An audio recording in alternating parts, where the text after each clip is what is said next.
जय हिंद, जय भारत मेरे दोस्तों। मैं मेजर जनरल संजय सोई आज आपसे बात कर रहा हूं एक बहुत ही महत्वपूर्ण सब्जेक्ट पर। वो ये है कि इजराइल और हमास के युद्ध से हम क्या सीख ले सकते हैं। भारत को बहुत सीख लेने की जरूरत है, तो क्या सीख सकते हैं हम उस चीज से। आज मैं इसी बात पर बात करूंगा। देखिए, सबसे पहली बात जो ये है कि दुश्मन को कभी कमजोर ना समझे, कभी कमजोर ना समझे। इजराइल ने गलती की, उन्होंने कहा हमास को तो कई बार पीट दिया, कई बार हरा दिया, क्या करेंगे, ये क्या दम है। और धोखा, कैसा धोखा, आप खुद देख सकते हैं किस प्रकार से एक आतंकवादी ऑर्गेनाइजेशन ने एक पूरे देश को हिला कर रख दिया। दूसरी बात कि हमें अपना सुरक्षा तंत्र यानी कि गुप्तचर तंत्र यानी कि इंटेलिजेंस, इसको बहुत मजबूत रखना है। मोसाद जैसी इंटेलिजेंस एजेंसी आप सोचिए, दुनिया में जानी मानी, वो एक शुरू में धोखा खा गई। अभी तो देखिए पूरा वो रिजल्ट दे रहे हैं, एक से एक कमांडर मारे जा रहे हैं, लेकिन शुरू में एक झटका लगा।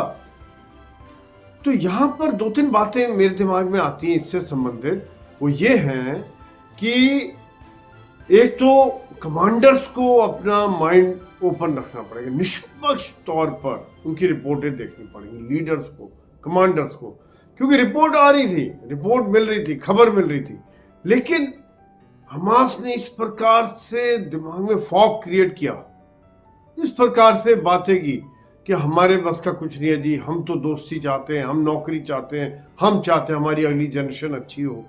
तो रिपोर्ट को अनदेखा किया गया।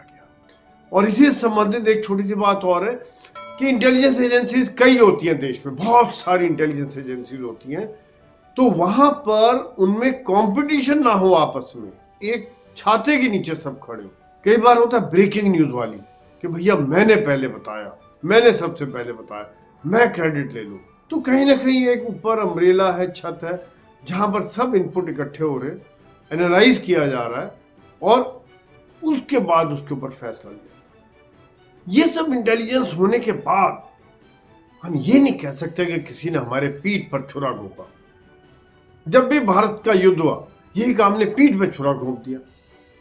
भैया इंटेलिजेंस एजेंसी ऐसी हो, आपका गुप्तचर संस्था ऐसी हो, तो पीठ में घुरा छुपने का मतलब नहीं है। ये बात हमें सोचनी पड़ेगी कि ये नौबत ही ना आए कि पीठ में छुरा घोंप दिया।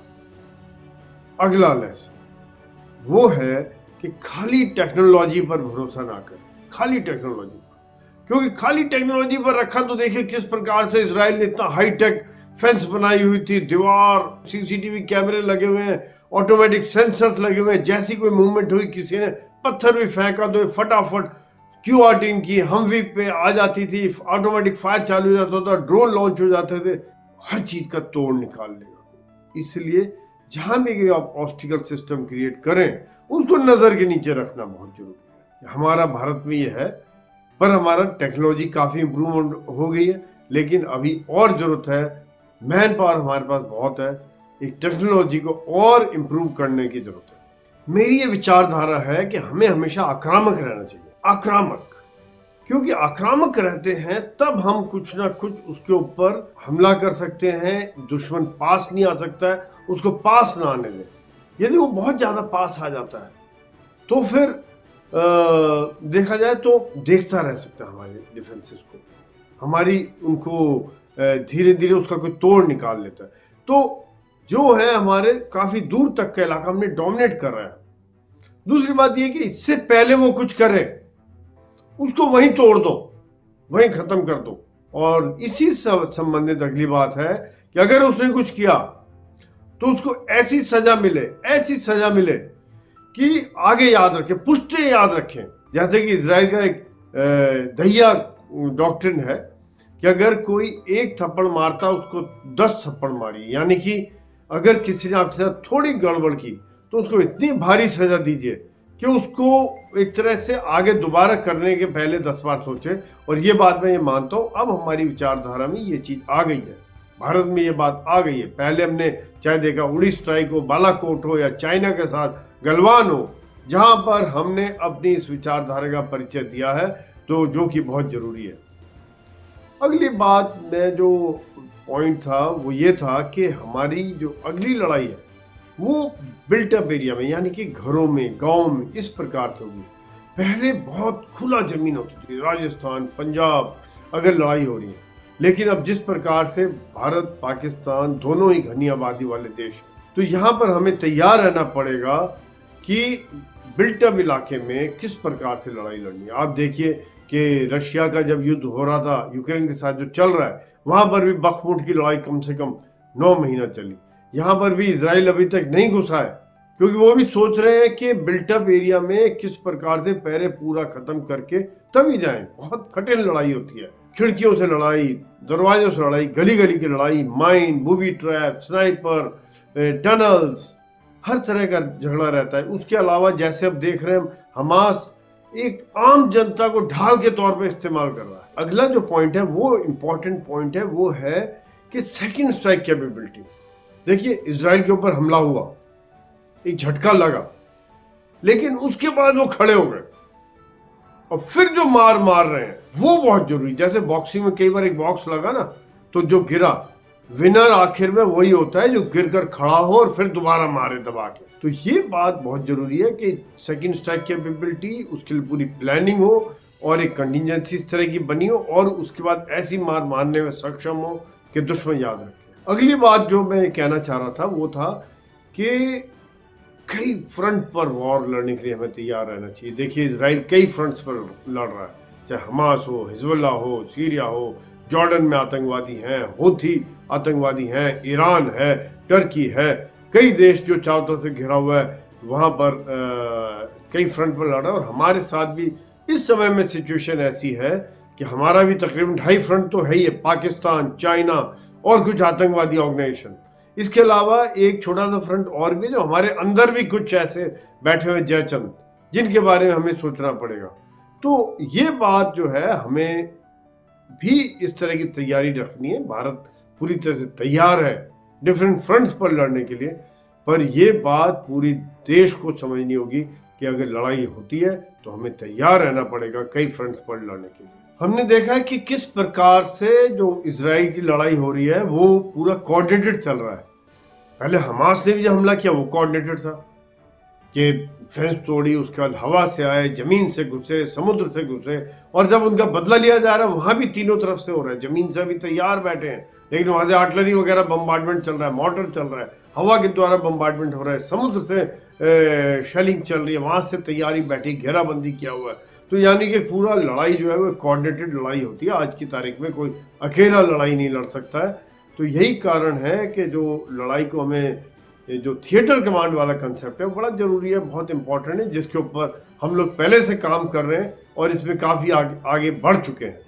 आत्मनिर्भर भारत बहुत जरूरी है। इसमें ये लेसन जो है ना, मैं ये मानता हूं कि इतना जरूरी लेसन है ये कि अगर आज देखिए रशिया 1.5 साल से ज्यादा लड़ाई लड़ पा रहा है, इजराइल इतना बम्बार्डमेंट करके भी लड़ाई लड़ पा रहा है, इतना उसका अपना आयरन डोम फायर कर दिया उसने, फिर भी फायर करता जा रहा है, तो बहुत जरूरी आत्मनिर्भर होना। आज मैं मानता हूं कि ये जो जिम्मेदारी मैं देता हूं आज आप यंग लोगों को, यूथ को देता हूं, क्योंकि यूथ है भारत का भविष्य।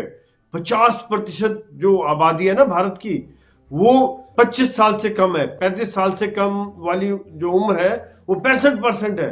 यानी कि भारत एक बहुत जवान देश है, आपके अंदर है जवान, यूथ के अंदर।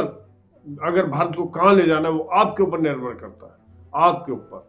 आपको सोचना है रिसर्च, आपको सोचना है आउट ऑफ बॉक्स थिंकिंग, अलग सोच, डिफरेंट कैसे करें, इसका क्या तोड़ निकालें।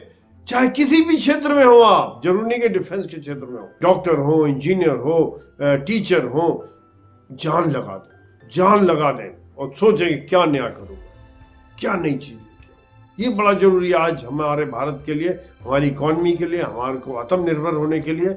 और चाहे वो डिफेंस का क्षेत्र हो, इंजीनियरिंग का क्षेत्र हो, व्यापार का क्षेत्र हो, मैन्युफैक्चरिंग का क्षेत्र हो, फैक्ट्रियों का क्षेत्र हो, हर जगह हमें एक आत्मनिर्भर होकर आगे बढ़ना है, बहुत जरूरी है। देश के अंदर जज्बा है, पर कई बार लोग कहते हैं कि हमारे नागरिक इजराइल के जैसे क्यों नहीं थे, उनके अंदर जो जज्बा है, लड़ने के लिए तैयार है।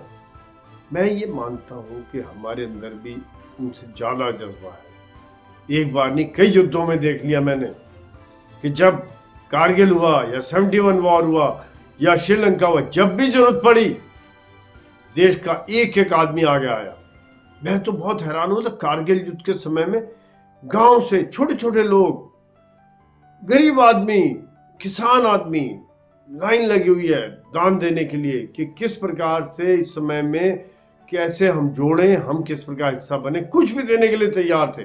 जज्बा बहुत। लेकिन कई बार जब नॉर्मल टाइम चल रहा होता है तब थोड़ा सा एक मुश्किल लगता है, तब लौटे होते हैं कि मैं हिंदू, मैं मुस्लिम, मैं सिख, मैं ईसाई, मैं नॉर्थ से, मैं साउथ से, मैं उत्तर से, मैं दक्षिण से, मैं पूरब से, मैं ऊंची कास्ट, मैं नीची कास्ट। ये बातें जो चल रही होती हैं, ये प्लीज कृपया हर आदमी अपने आप को भारतवासी समझे। और ये जज्बा चाहिए, हमेशा चाहिए। ये जज्बा होगा, ये जज्बा होगा तब ये ताकत आएगी हमारे अंदर, तब ये ताकत आएगी कि कोई हमारी तरफ आंख उठा के नहीं दे सकता, हमें इज्जत से देखेगा। और मैं तो ये कहता हूं कि ताकत है ना तो मजबूरी से इज्जत से देखेगा, देखना पड़ेगा उसको, बात मानेगा आपकी, आपसे संधि करेगा। जो डिप्लोमेटिक या आपस की बातचीत होती है वो ताकत के द्वारा ही होती है। अगर ताकत है तभी दूसरी बात सुनेगा। गरीब आदमी क्या बात मनवा लेगा दूसरों से, कमजोर आदमी क्या बात मनवा लेगा दूसरे से। तो यही कारण है कि ये जो जज्बा है ये हमेशा रहे, बना रहे, और तभी आगे बढ़ सकते हैं। और तभी जो भारत का तिरंगा है जो आज रोज ऊंचा हो रहा है, एक बिल्कुल मैं तो चाहता हूं कि ऐसा हो कि दुनिया देखे। बहुत बदलाव आ गया है, आज लोग इज्जत से देख रहे हैं। एक हो कि भारत जो है विश्व गुरु, विश्व बंधु, ये चीज पर आगे बढ़ रहा है, इसी चीज पर आगे बढ़े। यही बात मैं कहना चाहता हूं मेरे दोस्तों। एक सैनिक होने के नाते जब हम सीमाओं पर -50, +50 हाई एल्टीट्यूड में रात दिन ड्यूटी देते हैं, तब हम चाहते हैं कि देश भी इसी प्रकार से इन सब चीजों से, छोटी चीजों से उठकर 24 घंटे सोचे कि हम किस प्रकार से तरक्की। मेरे दोस्तों, मैं आपसे रिक्वेस्ट करता हूं कि आपके कोई विचार हो प्लीज डालिए, कमेंट डालिए, बताइए, ताकि ये मैसेज बाकी तक पहुंचे, बाकी लोग सीखें।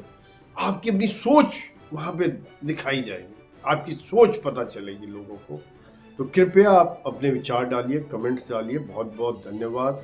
और अगर अच्छा लगता है तो प्लीज़ शेयर कीजिए, क्योंकि ये विचार मेरे हिसाब से अपनी तरफ से मैंने एक अच्छे विचार शेयर किए हैं। तो आप प्लीज़ इसको शेयर करें, सब्सक्राइब करें। धन्यवाद। जय हिंद, जय भारत।